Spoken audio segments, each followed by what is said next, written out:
Post partum hair fall కోసం మరీ ఎక్కువ ఆలోచిస్తున్నారా?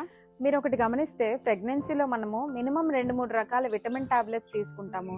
దానికి తోడు మంచి న్యూట్రిషియస్ ఫుడ్ అయితే తీసుకుంటాము. ఇన్ని చేయడం వల్ల మంచిగా హెయిర్ గ్రోత్ అయితే ఉంటుంది. అదే డెలివరీ తర్వాత ఇంత స్పెషల్ కేర్ అయితే తీసుకోలేము.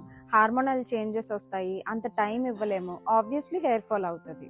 ఈ పోస్ట్ పార్టమ్ ఫేజ్ అనేది మాక్సిమం చాలా మంది గోత్రూ అయ్యే ఫేజ్. సో దీనికోసం ఎక్కువ ఆలోచించొద్దు. మరీ ప్రెగ్నెన్సీలో అంత న్యూట్రిషియస్ ఫుడ్ కాకపోయినా కొంచెం మంచి న్యూట్రిషియస్ ఫుడ్ తీసుకోండి. మైండ్ పీస్ఫుల్ గా ఉంచుకోండి. పూర్వం అంటే ప్రెగ్నెన్సీకి ముందు మళ్ళీ మీ హెయిర్ గ్రోత్ ఎలా ఉండేది, మీ స్కిన్ ఎలా ఉండేది, అవన్నీ కూడా మీకు వచ్చేస్తాయి. కొంతమందికి 6 months కావచ్చు, కొంతమందికి 1 year, కొంతమంది 1.5 year.